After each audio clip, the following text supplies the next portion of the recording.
Yes, so for the audience, Paola, you're a senior curator of design at MoMA and also director of research and development at MoMA. That is correct. Yes, thank you. Hope we'll be able to speak about that later, what that means, director of R&D at MoMA. I'm very curious. My name is Matteo Kries. I'm the director of the Vitra Design Museum, and I'm really looking forward to speak with my dear colleague Paola today. Now I have to switch off the comments. I'll check how that works. Yes, here. Sorry, I'll switch the comments on again later at the end of the talk, Paola, when we may when we may take in some questions. But first of all, let's start with a conversation.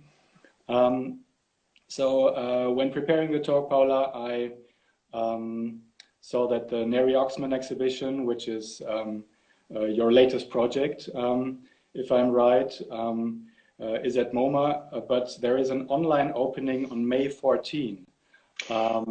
What is that format, or what is that event like? What is the intention behind that?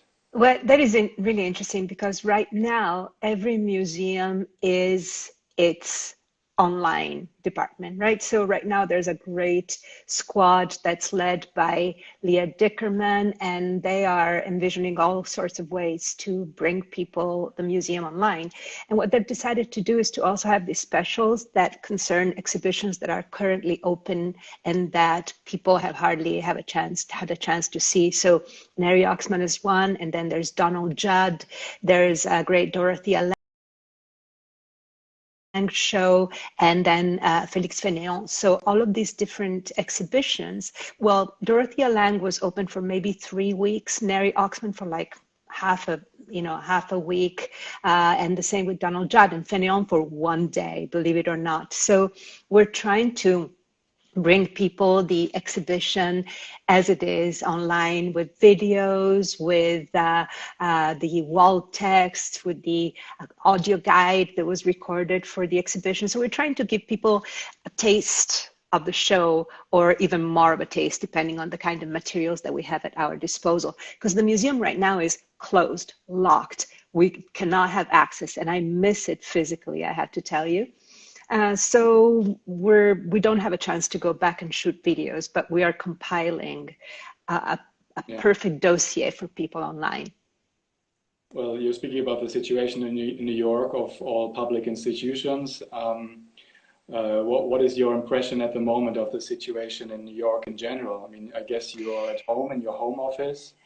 I am home in my corner office because, you know, it's a New York apartment. So a corner is the office, and I am in the thick of Manhattan. I'm basically 2 blocks from Broadway and Canal, and it's quiet. It's weirdly quiet. Before, I had the window open and I could hear the subway train. Usually I can feel the vibrations. This time I could really hear it.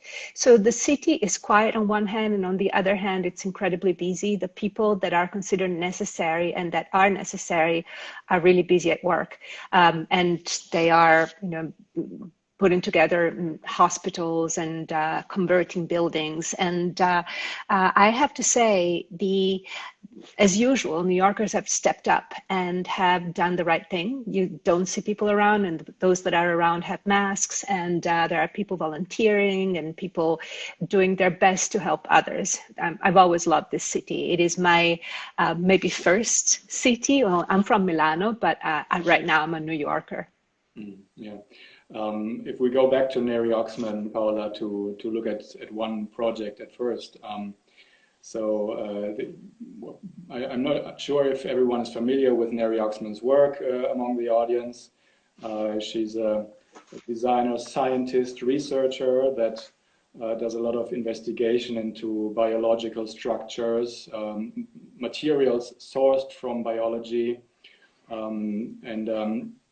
So I think the interesting work is that she does not work against nature, but rather with nature, trying to understand how nature would solve certain issues, and then trying to learn from that, rather to extract materials and then work with them in a human logic. I read when she speaks about the exhibition is that it marks an important moment in her career because it's a kind of transition from her 20 years of research, working in a very experimental way, towards thinking more about how can this research be applied in real life or in real scale. What do you think about that point of view? Is that something that a design exhibition like this one should also do to transmit designers' research into a real application?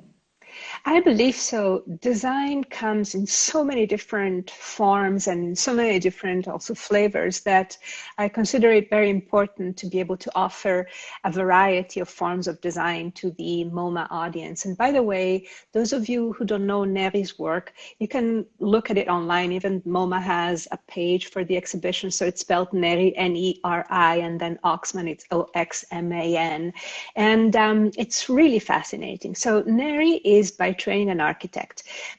She did 2 years of medical schools before because she also thought she would go in another direction like many of us, and then she switched to architecture. She studied computational architecture at the Architectural Association. So really she went into this, she learned to code, and it was really like deeply digital architecture. But then she always had biology in mind. She always had life in mind. So in her practice, the computer, digital fabrication, additive manufacturing have always been a way to get closer to nature, if at all possible.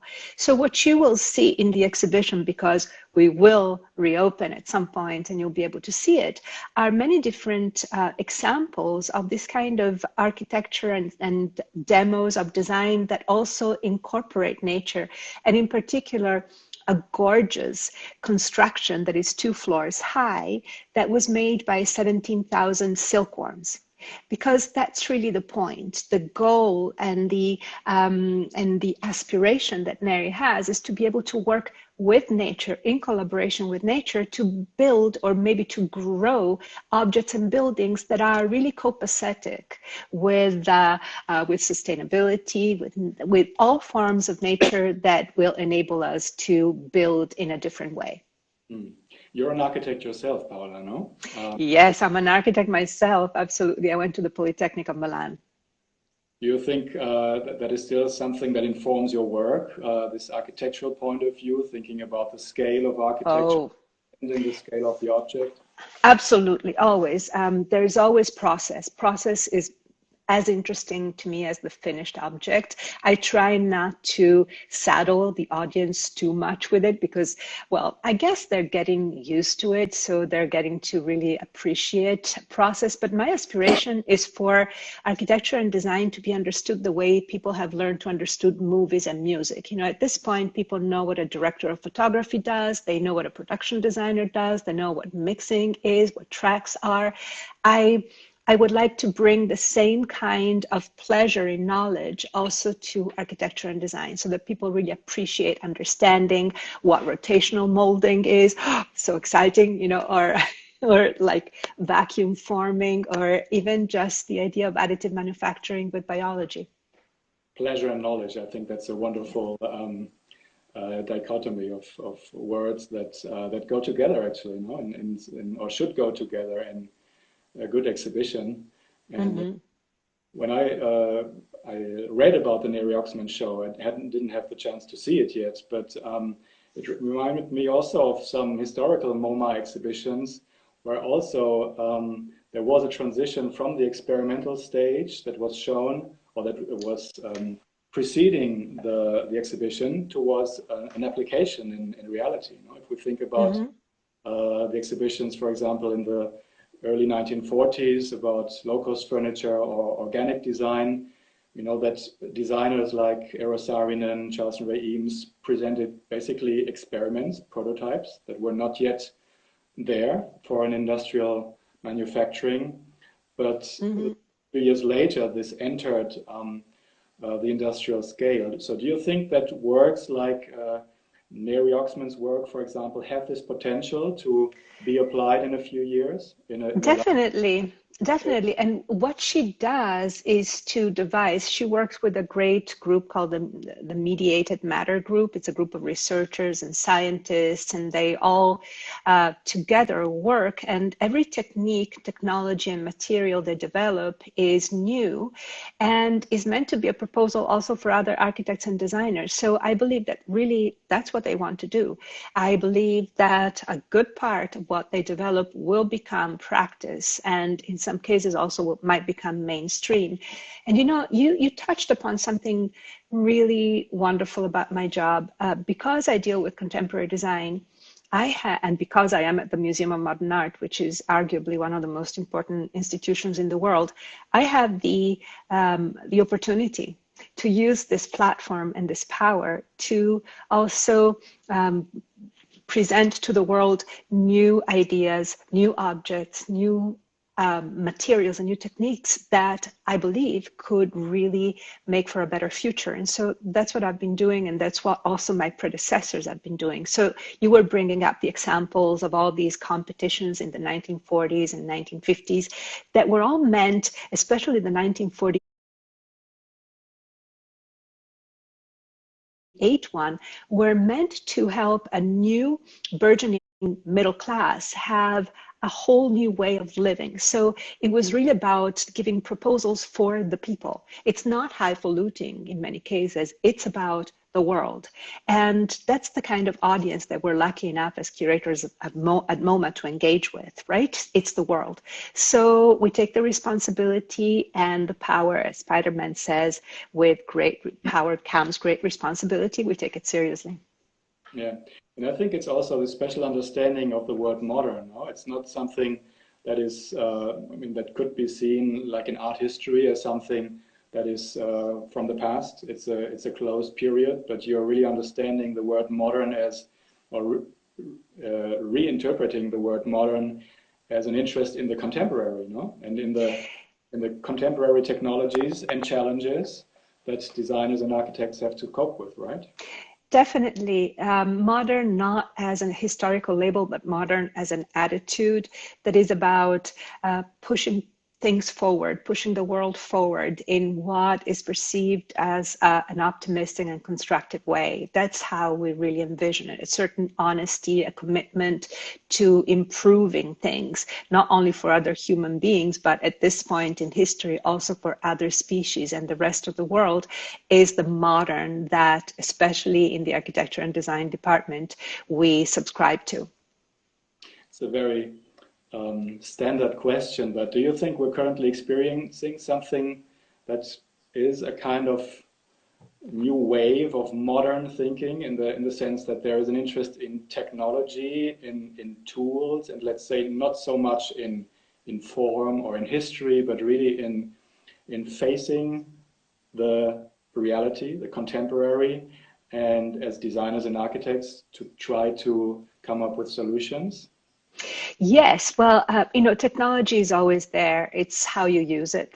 So sometimes there is technology, but there's a very anti-modern attitude. Right now, most people are really engaged in the future and see the urgency of many different pushes that are necessary. I mean, sustainability, of course, is one, and the environmental crisis. And right now, we're dealing with so much because of the coronavirus. There are definitely modern examples, but more than anything, there are many also heroic examples, I have to say. I mean, I'm sorry, I just really want to say it, even though I'm happy that we're not talking about the coronavirus all the time in this conversation. I have to say that besides the medical workers and the emergency respondents and all the real heroes of the situation, there are also a few design heroes.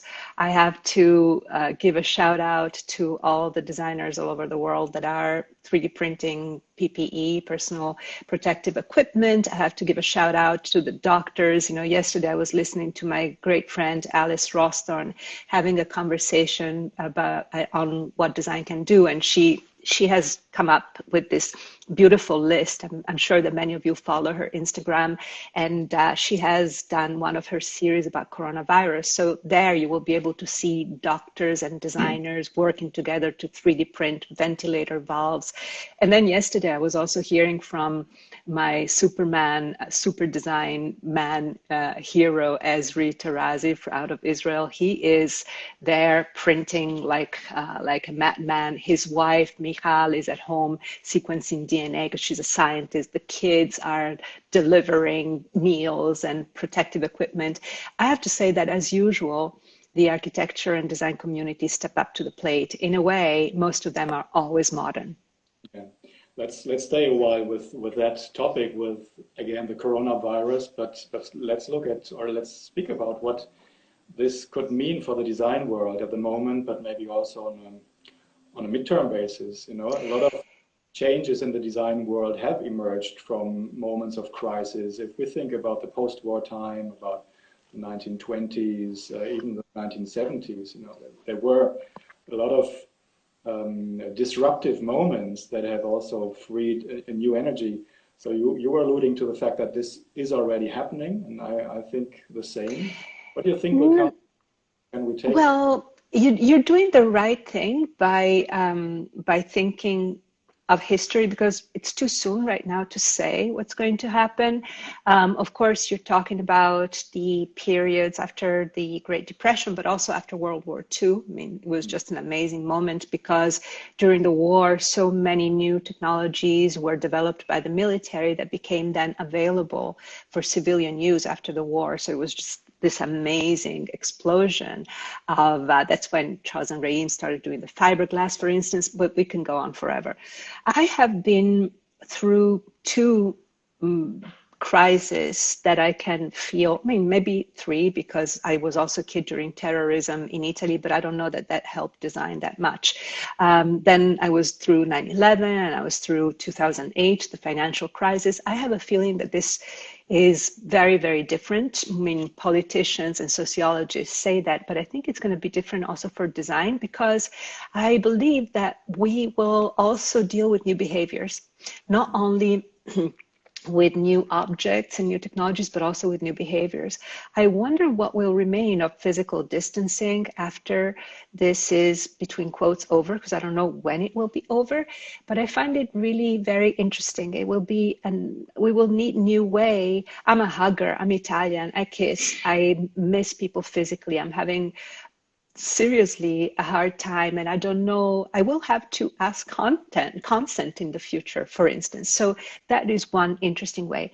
The other harder consequence of this all will be the dimension of studios and the survival of design offices, right? Because it's horrible what's going on in terms of unemployment, and I am wondering whether it will be the smaller offices that will be able to survive, and whether the big offices will be maybe fragmented in smaller offices that will finally be able to be more agile with less overhead, and maybe also take advantage of the new technologies to prototype more, to in a way create almost like a startup culture for design offices. This would be a good consequence. I don't know if it's going to happen.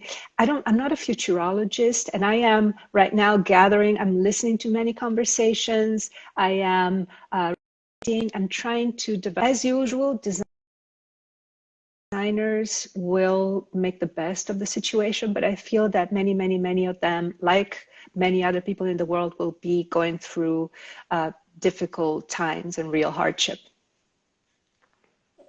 What do you think? I mean, you are also in the thick of it. Yeah. Yes, well, we're also seriously affected. The museum is closed, but you know, that's why we're here. So isn't it great that at least it makes us talk on Instagram, which, you know, I think can be an enrichment of a museum's outreach work or educational activities that will certainly last after this lockdown.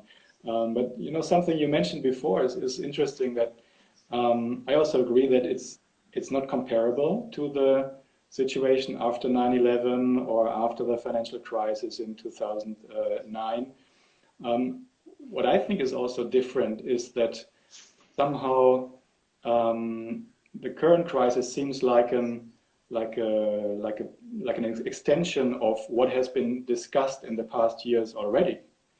No, it's not something Yes. that comes as a surprise like 9/11, or it was not so surprising, but I think more surprising, less unforeseeable. But if we look at all the debates that happened in design over the last 10 to 15 years about social design, about design in nature, you know, your Triennale exhibition last year called Broken Nature.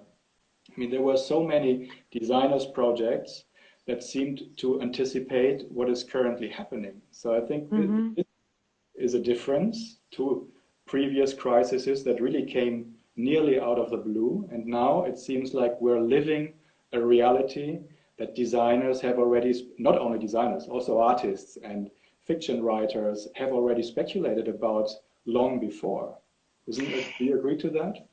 Well, it's not only now, you know, because in 2004, I curated an exhibition called Safe, Design Takes on Risk.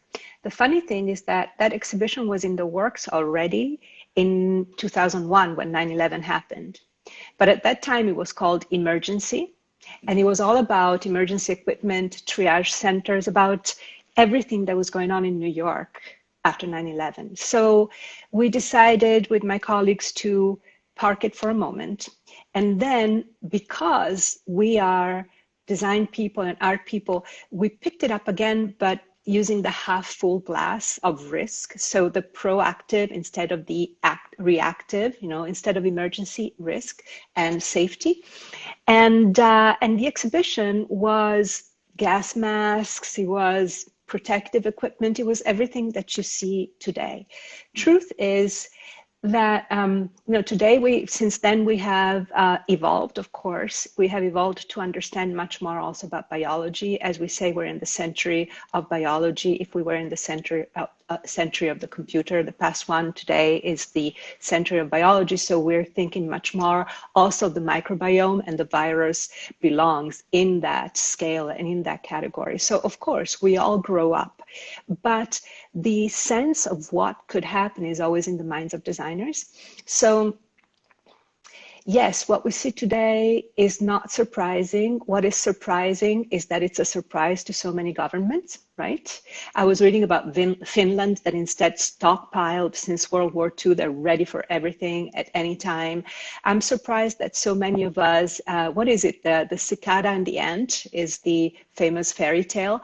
We seem to be ants in many parts of the world, and there are a few, no, we seem to be cicadas in many parts of the world, and there are a few ants. So I don't know. I'm always not surprised when emergency happens to see that, especially the architecture and design world have been thinking about it. You know, speculative design, you're very familiar with that. We can think of Tony Dunn and Fiona Raby as the parents of this particular form of design, has been thinking of the possible dystopias and has been designing scenarios to think of the consequences of tomorrow, of our choices of today. So in a way,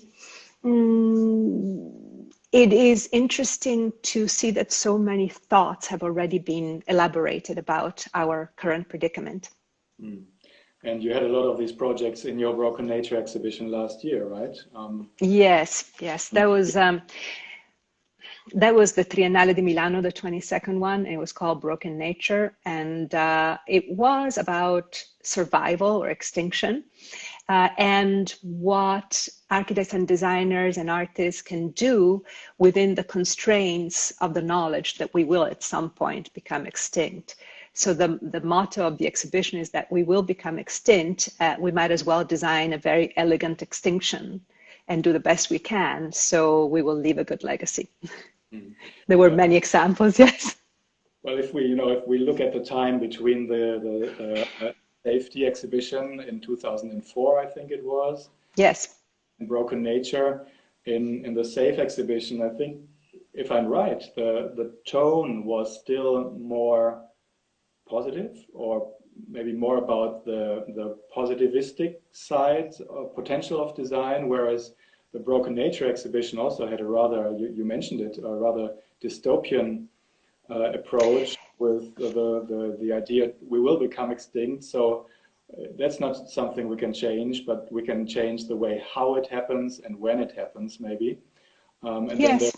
this project Design and Violence that you had with Jamer Hunt, where I also saw the emphasis more on the violent part of design. So design is not always there to solve problems, but also sometimes part of the problem, and can also be, you know, lethal in many ways.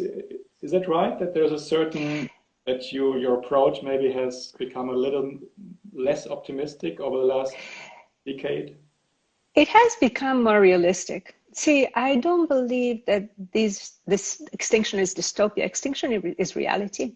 So it is very optimistic if you consider understanding. It just is about understanding the constraints, and then fireworks can happen within those constraints. You know, so funny. It's not pessimistic. It's just making the best with the constraints at our disposal.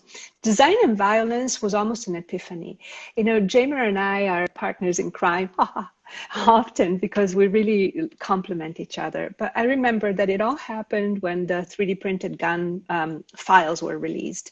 And all of a sudden, I was really stunned by the fact that something that I had always considered in a positivistic way, 3D printing, design efforts, digital design, could be turned around morally and amorally to become something evil for the world from some viewpoints. So Jamer and I decided to use design to explore the violence, forms of violence in contemporary society. And it was always ambiguous objects that could be perceived as either good or evil, because even the 3D printed gun, the idea was to celebrate open source. So from a libertarian viewpoint, it was good, not evil. So ambiguity is important.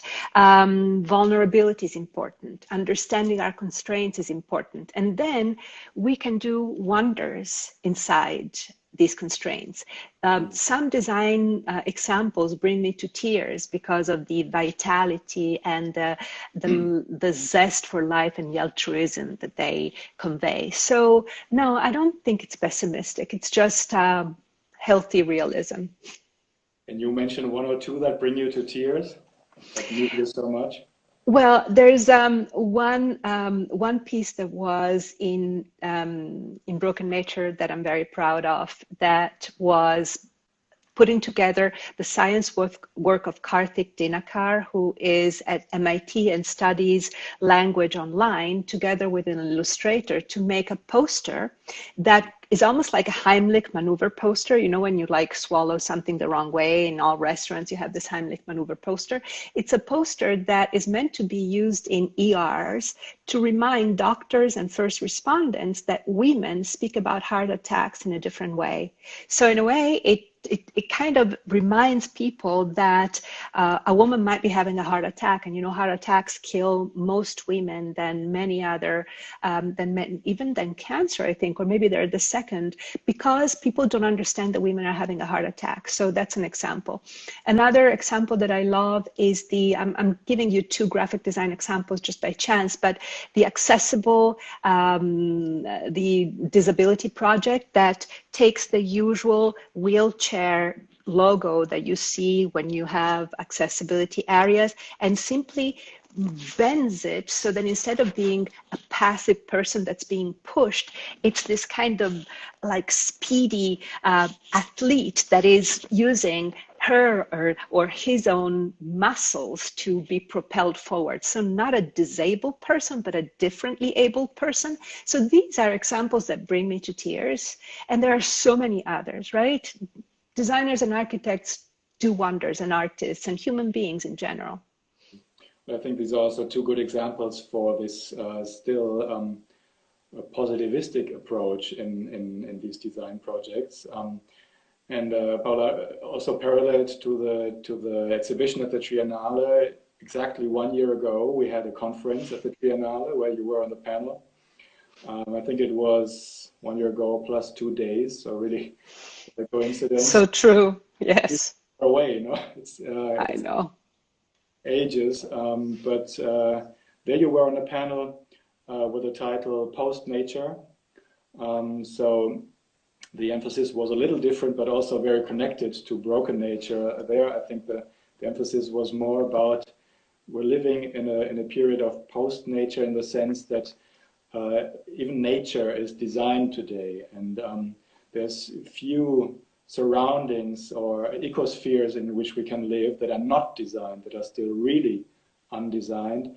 And there's this this term of the Anthropocene, so we're living in this man-made age. What do you think? What do you think the role of design can be in that age? I think we're shifting then on a very high or macro perspective, no? When really nature is becoming designed, and we or designers have to think about this scale of globally influencing the environment in which we live. Well, one of the concepts that was advanced in the Triennale was the idea of restorative design. So it's an attitude that is not only for designers and architects and artists, it's for citizens. The idea that you can be responsible and you can be moral, but at the same time, you don't have to renounce pleasure and aesthetics. So you can be good and have a good time too, you know? So it was trying to advance that idea. So right now, it is really about responsibility, in my opinion, and design can do a lot to give citizens the tools to be responsible and at the same time have a pleasant, meaningful life. I find it really interesting that right now we have designed so much, but nature is taking over anyway. This virus is blocking and stopping the whole world. Animals are taking over cities. It's wonderful to look at all these different pictures of rabbits in the center of Milan, foxes taking over London. There was in Wales a city that was taken over by these kind of fluffy sheep. So there's really a lot going on that shows us that nature can take over again if we just let down the guard for a second. So design is, as usual, the oil for the machine pieces, the enzyme that enables innovation from science to become life and reality. And now more than ever, designers will be at the center of new forms of the necessity to instill new forms of behavior in citizens and in politicians. And we have been speaking a lot about rather conceptual approaches to design, which are very close to science, also to the arts. And on the other hand, you know, we at the Vitra Design Museum, being somehow close to a manufacturer, we're often confronted with the question, well, is that really the kind of design that concerns me? Because a very common understanding of design is still designers do objects. They do objects we can buy in a shop, and they have to look nice. So that's the work of the designer, to make it look nice. And I think between what we, the curators, the museum people discuss, and this understanding of design, there's a large gap. And we have been speaking about this in the beginning with Neri Oxman, that an exhibition or a museum can be a kind of catalyst. So that ideas come from, let's say, this more intellectual sphere, discourse about design, to the real world of objects you can buy, and which are really influencing our footprint we leave on the earth. So I would say it's still a relevant question, even though it's maybe a little simple. But what is your usual explanation when you're confronted with that understanding of design? Oh, objects are still incredibly important. Objects are expressions of design as much as metaphysical or meta projects. So I think they're still super important. Once again, I think, however, that manufacturers do a lot already, but also curators can help people fine-tune their attitude. Like, I have banned from my own vocabulary the root consume, consumption, consumer. I think it's misleading. I think that talking about consumer pushes people to consume, and instead I think we should not consume objects. We should adopt them. We should, embrace them. We should we should have a more responsible and respectful attitude towards objects too. So even chairs bring me to tears sometimes, right? But I feel that their presence should be felt more fully in our life, and we should not just like lackadaisically buy and discard and consume objects.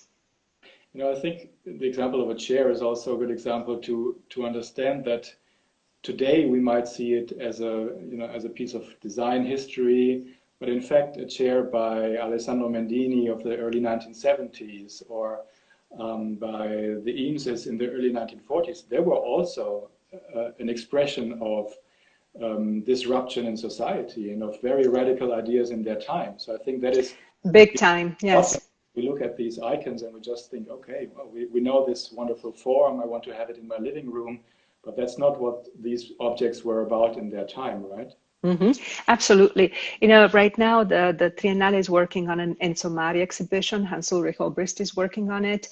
And that brought back to my mind the autoprogettazione, this amazingly important project from 1974.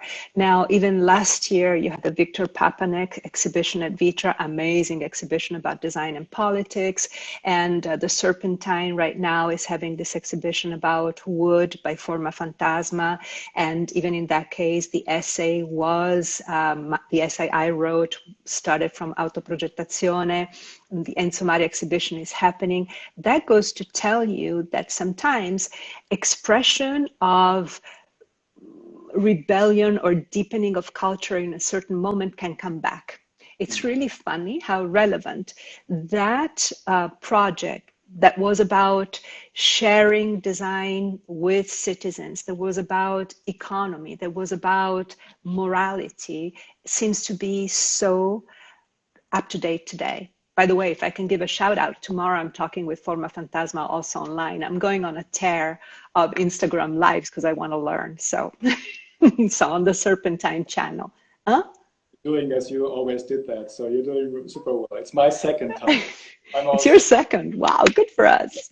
I'm sorry that you turned off the comments though. Don't do that next time because it's fun because you just put them on. I want to see who's on. You know, because when I'm on, I give kisses, I do surfing. Yeah, there you go. Okay, so now we have some comments switched on, and now we can look. You also see them, no? So yeah, I see them now. I'm going to put my glasses so I can see them. And also, were you thinking of having some questions and answers, or were you thinking not? What do you think? Well, we can do that. We can do that. Some questions. Let's see what our audience is sending us. So far, there's mainly. But we can say, you know, what we can do, we can also tell people, because if people tuned in to listen to us, it means they have certain interests. So we can tell them to go online because it's overwhelming what's going on online. I mean, frankly, I keep on bookmarking things and then I feel completely overwhelmed. But, you know, the Victor Papanek exhibition at Vitra last year was amazing. To talk about design and politics, so worthwhile going back to that. The Cambio exhibition at the Serpentine right now is very fascinating because it's also about design as a tool for research into contemporary reality. You can look back, of course, at MoMA, you can look back at SAFE, you can look back at Design and the Elastic Mind, and there's the Triennale. And all over the world, there are so many interesting exhibitions that are talking about the current imbalance between human beings and nature, and that are really thinking deeply about what we can do for society for the future.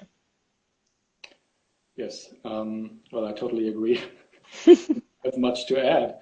I think it's something that, you know, has come up in your own exhibitions, Paola, very soon. I think the SAFE exhibition was an early example for that. So I was actually going to mention that if you hadn't mentioned it yourself.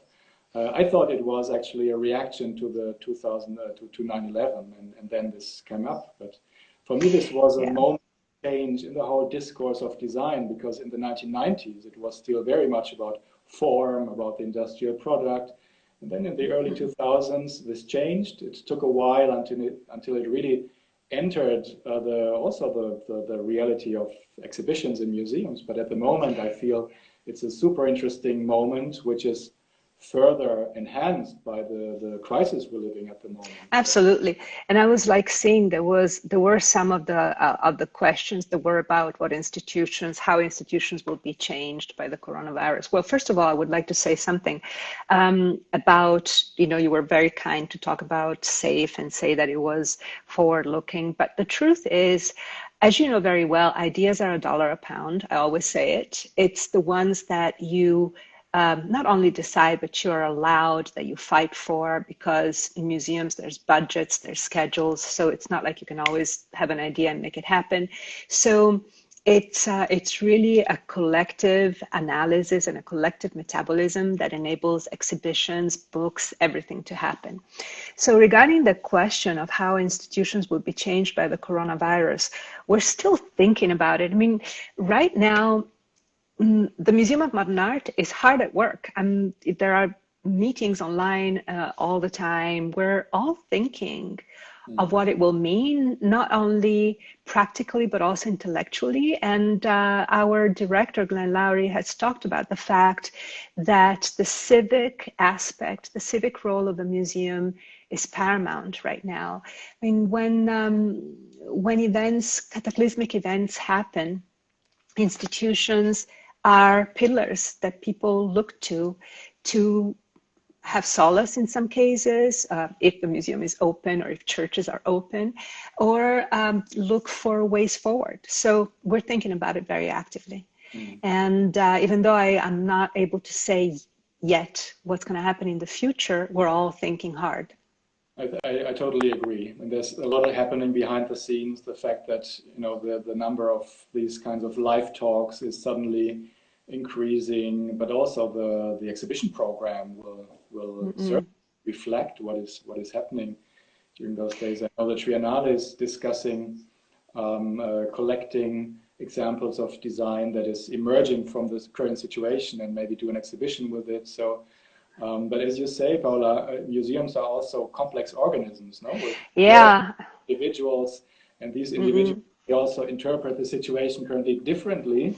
So and I think that's good. That's a strength of museums, that they are not directed by one mind, but they are an organism of a lot of bright minds that have to make something together. It's like I like to compare it to a theater. A play with a lot of different actors that make what we can offer to the audience, and also different. Absolutely.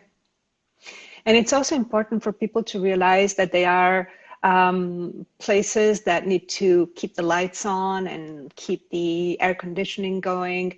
And we're all bleeding money, especially here in the United States, where most museums are private. This is a serious, serious, serious crisis. So you mentioned theaters. I usually use movies as an example, but it's the same thing. Movies have budgets, and you have to stay within budget. If you're not staying within budget, you get into trouble. So as architects and as designers, we're able to appreciate the importance and the stimulus that comes from the stricture of reality. So that's something that we're also thinking very much of. There was another really great, sorry if I'm just getting excited and I take over. I don't know if you've seen it. It was, I was interested in the one about slowing down. Did you see it too? Yeah, so that was interesting. It's Viaducts London. I don't know who you are, but it was a good comment. It was about the fact that the coronavirus is like forcing us to slow down.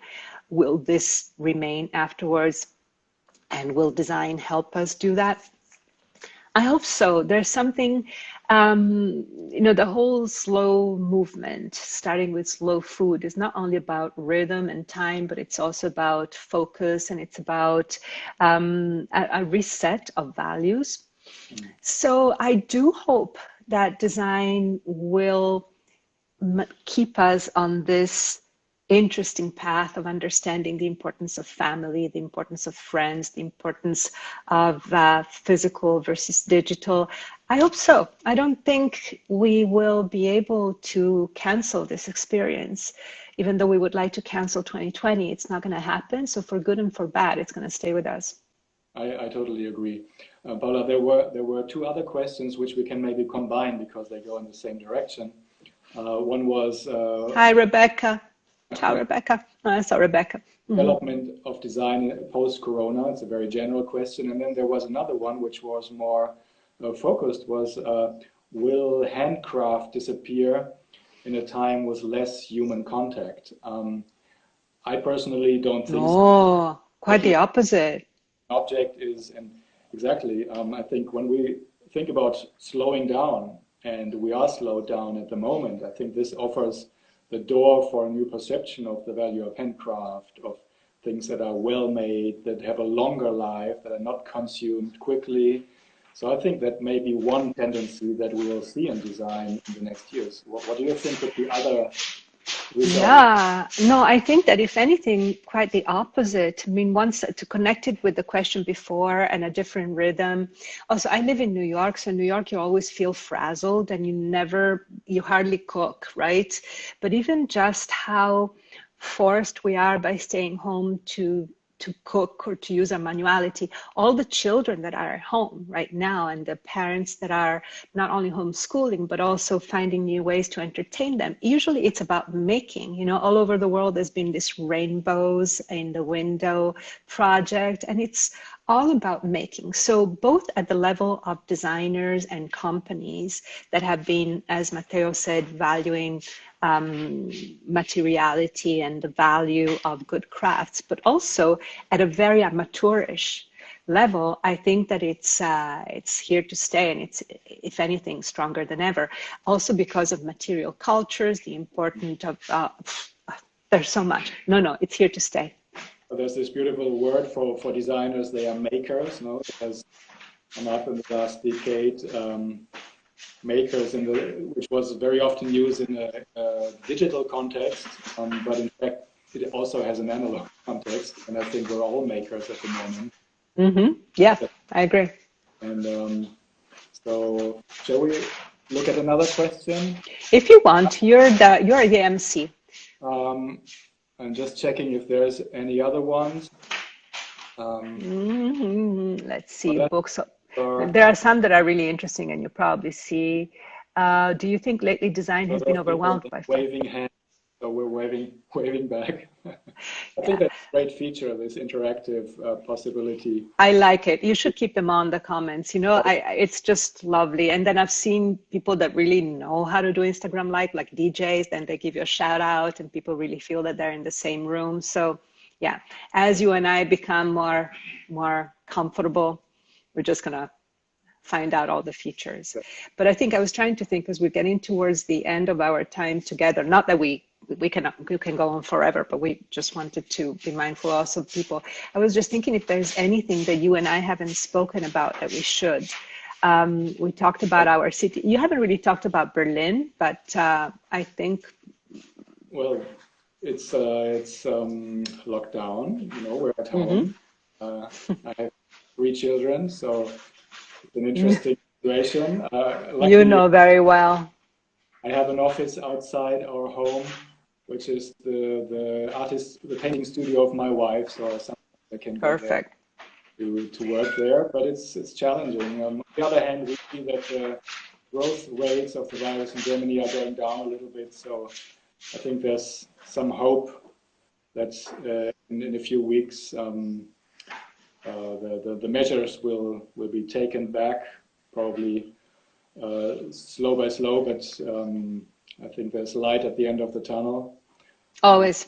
I was looking at all the other questions. There's one about Neri Oxman, about the relation between non-human agents and production forces. That's very deep. So maybe when we'll do the exhibition online, otherwise I think we kind of have answered many of the questions. There's an interesting one, Paola. Some insight how public space will be, because that is something which I prepared. You know, my way of getting there was speaking about Dilla Scofidio, who just refurbished MoMA, and they made this incredible project in New York, The Shed, which to me is all about public space, about celebrating togetherness, about, you know, every city is formed out of social contacts and out of public space that is made by people.